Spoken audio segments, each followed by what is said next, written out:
You're listening to the We Are Libertarians podcast network. Find all of our shows at wearelibertarians.com.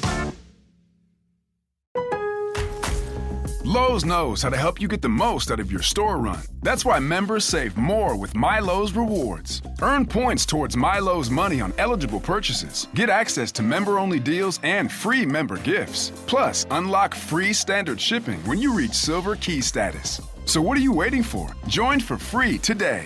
Lowe's. We help. You save. Loyalty program subject to terms and conditions. Details at lowes.com/terms. Subject to change. You know what's smart? Enjoying a fresh gourmet meal at home that you didn't have to cook. Meet Factor, your loophole in the laws of mealtime. Chef-crafted meals delivered with a tap, ready in just 2 minutes. You know what's even smarter? Treating yourself without cheating your goals. Factor is dietitian approved, chef prepared, and you plated. Pretty smart, huh? Refresh your routine and eat smart with Factor. Learn more at factormeals.com. Welcome to the Chris Spangle Show. Thank you so much for joining me here on the program. I am glad to be back with you today, and we have a very interesting topic. It seems like, the world has always been going crazy, right? But at the center of the world has been the United States for a long time. And there seems to be some new, fresh threats to the U.S. world order. And today we're going to discuss a little bit about that and how Americans can find some solutions to protect themselves and our economic standing. And my guest is Benjamin Khoshbin. Did I say that right? Khoshbin, but Khoshbin. Okay, all right. I even asked you before, yeah. No worries. All right. I am infamously bad at names. My listeners are not surprised when they saw your name in the title and went, oh boy, how's he going to mangle this poor man's name? Benjamin Khoshbin is a contributor to Young Voices, and I'm really impressed with the article in National Review that I read, Why Friendshoring is Key to Countering China and Russia. Now, maybe since you wrote that article, I don't know if this was before or after, but Z goes to Russia, I think it was, and they're saying goodbye, and they're just besties now and shaking hands, and this will be very productive. Was this written before that took place? It was written before the official visit, yes, but written shortly after those approaches had been made, shoring up that alliance, saying it was a quote-unquote no-limits partnership. I remember seeing pictures from that particular visit of Xi and Putin drinking vodka together and cooking. Looked like they had a nice meet cute almost, which is bad for the Western world and bad for the U.S. But I'm glad, I guess, that they had a nice time. But that's the whole purpose of friendshoring, is it's not just an economic policy, it's a national security policy. Yeah. Explain what friendshoring is. Let's define the word, and it'll shade and weave throughout the rest. So I wanted to get the definition out of the way right from the top. Sure. So onshoring is moving supply chains home to your country. That's not possible for everything. It's just not feasible. We don't have abundant supplies of certain critical minerals. It's quite expensive to do a lot of things here because of higher labor standards, environmental regulations, and because of supply chain logistical issues. So when you can't onshore it, you can friendshore it, which just means moving crucial supply chains to a friendly country, preferably one that shares our values, one that isn't directly aligned with our adversaries. Yeah, so what struck me about your article is it felt a little Cold War-y, if I can be critical. And I don't know if I'm being critical. It just maybe is what it is. That there is, I think, since the fall of the Berlin Wall, we have the end of history with Fukuyama, and the West won, and America will lead the New World Order into this global democratic capitalist utopia. And obviously that's receded. You've got Trump here, Putin, Z, all across the world, really. You have a lot of nationalist movements taking place, and democracy is a little bit under threat. We're seeing a realignment now where it will be a little bit more like the Cold War, where you have this China, Russia, maybe even India, which is India may be a swing state in some of this stuff, versus Europe and America. But that may be Macron's comments this past week coming back from meeting with Xi in China was, we're not going to follow the West. We're not going to follow the Americans. So is America alone in some of this? Or where do you see things heading in terms of, is it just going to be a lot of moving players? Will America continue to lead, or are we facing some sort of like bipartisan Cold War? Yeah, that is a tough question. Obviously, I don't want to return to a Cold War, but unfortunately, that is just how great power politics work. When you have a unipolar world like we've been in for the past 30-ish years since the fall of the Berlin Wall, as you said, there's always another hegemon that tries to displace the unipole, in this case, the United States. So I think we're moving quickly towards a bipolar or maybe even a multipolar world. And I'm a firm believer that a unipolar world is the most stable, and I would prefer that the sole hegemon be the United States, because we're a small L liberal democracy. I'd really not prefer for an autocratic state with nefarious intentions to have equal or surpass us in economic and military power. So I think you're seeing that things that were emblematic of the Cold War, like proxy conflicts, are popping up and increasing in intensity, looking to Ukraine in particular. I think that this will be much different than the Cold War in that we can't completely silo off our economies from each other. We're far more interconnected now than we were, or we're far more interconnected with China than we ever were with Russia. I'm not necessarily advocating for a completely independent economy. I don't think that's even feasible. What I am advocating for is we should be independent on the things that matter most: energy, critical minerals, national security, materials that are important to and sensitive of national security. So things that we make microchips with that go into our stealth fighter jets, our aircraft carriers, those things we should have independent and secure supply chains of. And also things I didn't even mention in my article, critical drugs, personal PE. We saw during COVID how exposed our PE and our drug supply chains are. So things that matter most. I'm not advocating that all of our, fertilizer or our iPhone cases should be made in the United States, because that's not necessarily economically feasible, nor are those items of significant national security concern. But the things that matter, we should have at home. And regarding Macron's visit to China and his comments on that, I think he's being panned, rightfully so, by other European leaders. They don't see Macron as the leader of Europe, saying, why is Macron presuming to speak for us? There's no European army, even though Macron has in the past advocated for one. So the EU isn't even moving or acting as a single body. But I think he's wrong to say that the EU should or even can become independent of the United States. And I think that's evidenced in large part by how much they rely and have relied on us for energy during the war in Ukraine. They would have been completely out of luck if it weren't for U.S. natural gas exports. Russia cut off almost all of their natural gas exports to Europe during the war in Ukraine, and the United States filled the gap. The United States now supplies more than half of Europe's natural gas imports. They're also lucky that last winter was unseasonably warm. That really bailed them out, but future ones might not be. They might have a very cold winter, and they might be coming back to us for help. And unfortunately, I think that because you have such a segmented energy policy across the European Union, I just saw that Germany today said that they are going ahead and closing their nuclear plants, which doesn't spell well for them. Yeah. It what? Yeah, I know. Okay. What?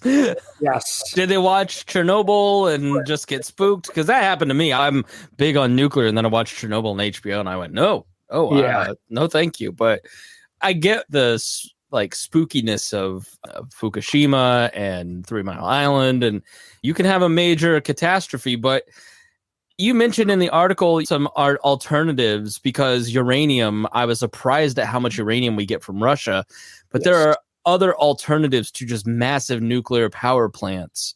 Can you talk a little bit about those and why we need to spin up uranium here in America? Of course, I guess you could call them boutique or bespoke nuclear power plants, which are site specific. They aren't created in a factory. You choose your location and you build it there, and it's totally uniquely licensed. That's the past. The future are nuclear reactors called SMRs, small modular reactors. Microreactors are another name for them, which are built in factories and transported to their eventual home. You can think of these like the reactors that are in our nuclear subs or our nuclear carriers. They're much smaller, but it's still the same fission process. They're much safer because of advanced passive safety features. They're much cheaper to build because they're built essentially in a factory on an assembly line, and you don't have to license each one individually. The issue, however, being that they require a different grade of uranium. So your typical large pressurized water reactor requires uranium fuel that's enriched to about 5%. An SMR requires fuel that's enriched between 5% and 20%. And that's called HALEU, HALEU, which is high assay, low enriched uranium. Now, unfortunately, all of the HALEU in the world is currently produced by Russia. They have literally 100% of the HALEU supply chain. That's not great. China is the only other country that is able to produce commercial grade HALEU right now. Now, the US is working on it. We're working with US and foreign partners to begin spinning up HALEU here in the States. I don't think that'll be ready till at least the end of this decade. But apart from HALEU, we just need to start mining more uranium domestically. We used to. Back in the 70s and the 80s, we produced almost all of our own uranium. But a confluence of environmental concerns and the fall of the Berlin Wall and cheap uranium from Russia and Kazakhstan, other former Soviet bloc countries, flooding U.S. markets, made it no longer feasible or really practical to mine our own uranium. But now, because of national security and economic security concerns, I think that there's a compelling case to start mining and enriching more of our own uranium, or having our allies do it. Australia has the world's largest uranium reserves, but they don't mine it. They do mine it, but not as much as they should be, in my opinion. I think they're only fourth or fifth in total production. Kazakhstan is first in total production. And I think it's an imperative. Not only will it bring jobs back to America, but it'll ensure that we're not vulnerable to uranium supply shocks. Did we somehow get recreational backyard nukes like my libertarian dreams and I just didn't notice it? What in the world, Benjamin? So I was at a dinner with the in-laws who are all very well-versed and libertarians, and we were having a conversation a little bit about environmental standards. Is that something that hamstrings us? You seem to follow this a little bit. Our consensus was, of us non-experts who just read libertarian memes, was we're getting fooled with all these environmental standards because we agree to all these Kyotos and other environmental standards. And then China and Russia say, yeah, sure, we're on board too, and then never follow it. And so these Western countries are not developing their own resources and still relying on other countries like uranium. Australia and the United States probably aren't doing it for environmental reasons. Where's the balance between protecting the environment, maintaining safety standards here in the United States, protecting ourselves from climate change, preventing it if we can, versus being competitive? So I think the number one, in my opinion, roadblock to not just clean energy in America, but infrastructure and just building things, period, is NEPA, the National Environmental Protection Act. And NEPA is like the Magna Carta of environmental law in America. It prescribes a mandatory set of steps that every federal agency has to follow when approving a project, and it requires mandatory clean water, clean air review, ensuring that it's not impeding on land rights, on endangered species, different biomes, everything under the sun. And it was well-intentioned. It is important that I'm a conservationist. We should protect our natural landscape and different species that live among us. But NEPA is far too onerous. There's absolutely no limit on how long these reviews can take. And the average review can take upwards of 4 to 5 years. There's also no limit on injunctions that can be filed by environmental activist groups. So groups like Greenpeace or Sierra Club can just continue throwing lawsuits at these different projects and keep them held up in court perpetually. So there's been a lot of pieces of legislation. Last year, Senator Joe Manchin proposed some NEPA reforms that would have cut down that environmental review process to 2 years, I believe, and the injunction window to 120 days.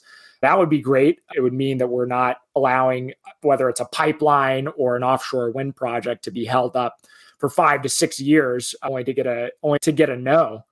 And unfortunately, Democrats, not all Democrats, but I would say progressives mainly, are not in favor of clawing back any of NEPA's protections, but they fail to understand that the main concern, I think of things in the aggregate. I think of climate change and emissions in the aggregate.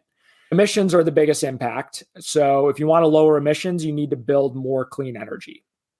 Right now, clean energy looks like wind, solar, nuclear, and natural gas. Natural gas is relatively clean. It's about half of the emissions as coal. It's extremely cheap. So it's a great transitionary fuel until we're able to have, or if we're ever able to have, a total clean energy grid. But I'll tell you what, we're never going to have a total 100% renewable grid. And I think you're seeing right now the issues with renewable energy. There are tons of cases. I'm trying to remember, it was maybe in Ohio, where a farming community objected to a new wind turbine project because of all the land that it would take up. And that's one of the big issues with wind and solar, is they have some of the highest land use to energy production ratios because they just take up space. But nuclear has the lowest land use to energy ratio because uranium is so unbelievably dense in terms of the amount of energy that it can produce from just a small little nugget of uranium. Yeah, I think we just have to think about things in the aggregate. Do we want to just sit here and twiddle our thumbs and not let anything get built, or do we want to allow America to start building again? Yeah, that's having been through the wind fights of Newcastle, Indiana with our friends out at Boss Hog of Liberty. I'm skeptical that big power nuclear reactors could be built in a place like Newcastle when they're not going to accept wind. And the NIMBY problem seems just as strong, if not stronger, than maybe some of these environmental groups. I want to read a passage getting back to friendshoring as we start to close out here, but I'm going to read a passage from your article at nationalreview.com. The world remains dependent on our rivals for energy and critical minerals. China accounts for 85% of rare earth metals processing, 60% of the world's lithium refining, and 3/4 of the lithium-ion battery production. Your laptop battery. Just as we can prime our energy exports to benefit our allies, we can collaborate with our allies to counter our adversaries. U.S.-Australian collaboration rare earth mining has already led to China's global market share of these critical minerals dropping from 80% to 60%. I think those are some great statistics, Benjamin, on how friendshoring, if we're going to have the NIMBY problem here, we're going to have the environmental problem, or the Greenpeace is running around blocking everything. That's where friendshoring can come in. What are some other examples in the article or not in the article that kind of speak to that? Yeah, that's a great question. Other examples, I'll point to Australia again. Australia has, as everyone knows, a ton of extra space and extra land. And even though they do have a lot of opposition, for example, to mining uranium, I still think there's an enormous potential there for U.S. assistance and U.S. partnership in both mining uranium in Australia and even maybe moving some of the enrichment supply chain to Australia. Other examples, you're seeing it right now. I guess this is more an example of onshoring, but everything that we've done to move chip manufacturing here to America with TSMC building a factory, I believe it's in Arizona. That's a great example of, I guess, is almost a reverse of friendshoring. It's we don't necessarily need to build things here with American companies because that's not always feasible. You can't just spin up a semiconductor company in a couple of years, but moving companies, foreign companies that belong to our allies here to America to build things, to hire people, those are great options as well. I think that there are tons of examples of both friendshoring, where it's U.S. companies building things in foreign countries, in allied countries, and foreign companies building things here in America. It cuts both ways. I think that's a great example. Also circling back to uranium production, we're partnering with French companies, actually. Orano, I believe, is the company. And Urenco, I think, is one of the other companies that we're partnering with to build uranium enrichment processing here in America. Doesn't have to be a U.S. company as long as they're hiring U.S.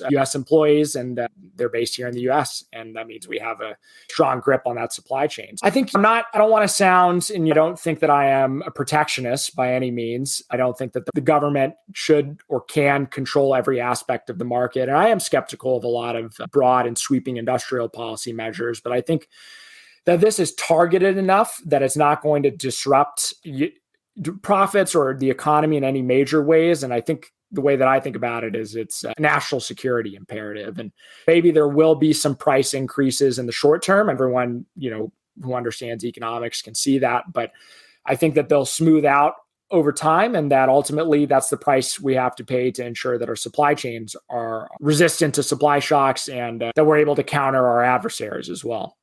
Yeah, you point this out in the article that Russia and China use a classic American tendency where I'm not going to pay more for that. Yeah.